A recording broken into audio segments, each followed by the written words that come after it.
SSC GD के लिए हमारा ये क्वेश्चन काफी ज्यादा इंपॉर्टेंट है। ये हमसे पूछ रहा है वन संरक्षण संशोधन अधिनियम 2023 के अनुसार निम्नलिखित में से कौन सा भूमि श्रेणी अधिनियम के प्रावधानों के अंतर्गत नहीं आती। अच्छा, जो हमारे जो वन संरक्षण संशोधन अधिनियम 2023 यानी फॉरेस्ट कंजर्वेशन अमेंडमेंट एक्ट 2023 है ना, ये निर्धारित करता है कि कौन सी भूमि फॉरेस्ट कंजर्वेशन के नियम के अंदर आती है और कौन सी नहीं आती है। अब इसको आप थोड़ा सा समझिए। पहले जो रूल था ना 1980 एक्ट का, वो ये कहता था कि कोई भी भूमि जो कि गवर्नमेंट रिकॉर्ड में फॉरेस्ट के रूप में दर्ज है या फिर जो भी एक्चुअली घना जंगल जैसा दिख रहा है, ये दोनों ही फॉरेस्ट एक्ट के तहत में आते थे। अब 2023 में ये अमेंडमेंट किया गया कि यानी कि ये संशोधन किया गया कि फॉरेस्ट की परिभाषा को बहुत ज्यादा सख्त और सीमित किया गया।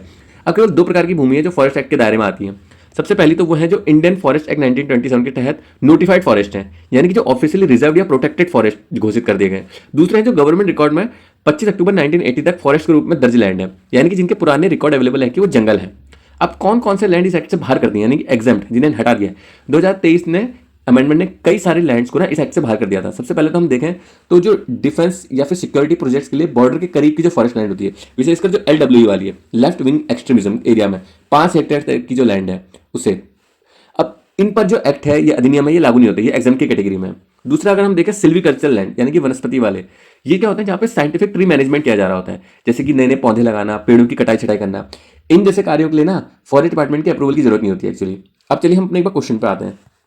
हमारा क्वेश्चन जो था उसमें हमारे पास ये ऑप्शन हमें 4 दे रखे हैं। अब हमसे पूछा है कि इनमें से कौन सा जो है ऑप्शन वो इस अधिनियम के अंदर में नहीं आता, मतलब जो एग्जाम की कैटेगरी में। हम अपना पहला अगर ऑप्शन देखें कि भारतीय वन अधिनियम 1927 के तहत वन के रूप में अधिसूचित भूमि, हाँ, ये हमारे इस एक्ट के अंदर आते हैं, ये तो हमेशा इस एक्ट के अंदर आएंगे, तो सबसे पहले के हम।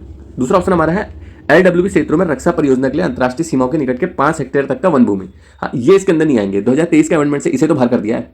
तीसरा हमारा है कि लैंड रिकॉर्डेड एज फॉरेस्ट, यानी कि 25 अक्टूबर 1980 के सरकारी रिकॉर्ड में वन के रूप में दर्ज भूमि, ये भी हमारे सेक्ट के अंदर आएंगे। अब जो हमारा चौथा है कि जो सिल्वीकल्चरल ऑपरेशन वाले, इसको एक बार आप लोग समझो। अब जो वन संरक्षण अधिनियम 2023 में हमारा क्या कहा गया है ना, वो ये कहता है कि यह अधिनियम ये निर्धारित करता है ना कि कौन सी भूमि को वन भूमि माना जाएगा और उस पर एक कानून लागू होगा।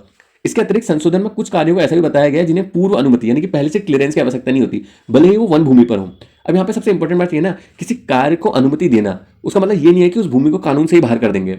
यानी कि जो सिल्वीकल्चर कार्यों को बिना अनुमति करने की छूट का मतलब ये नहीं है कि सिल्वीकल्चर की भूमि को कानून से ही बाहर कर दिया गया।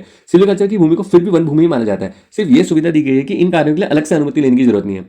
इसलिए जो हमारा ये सिल्वीकल्चर लैंड है लास्ट वाला, ये भी हमारा संरक्षित वनों के अंदर ही आएगा, इस एक्ट अधिनियम के अंदर आएगा। तो हमारा जो A ऑप्शन है, हमारा C ऑप्शन है और D ऑप्शन है, ये तीनों तो इस एक्ट के अंदर आते हैं, B ऑप्शन नहीं आता। अच्छा, हमसे क्वेश्चन में हमारा पूछा हुआ है कि इनमें से कौन सा जो मतलब 4 ऑप्शन है उनमें से कौन सा अधिनियम के अंदर नहीं आएगा, तो इसके लिए हमारा जो B ऑप्शन सही है वो इसका सही आंसर होगा।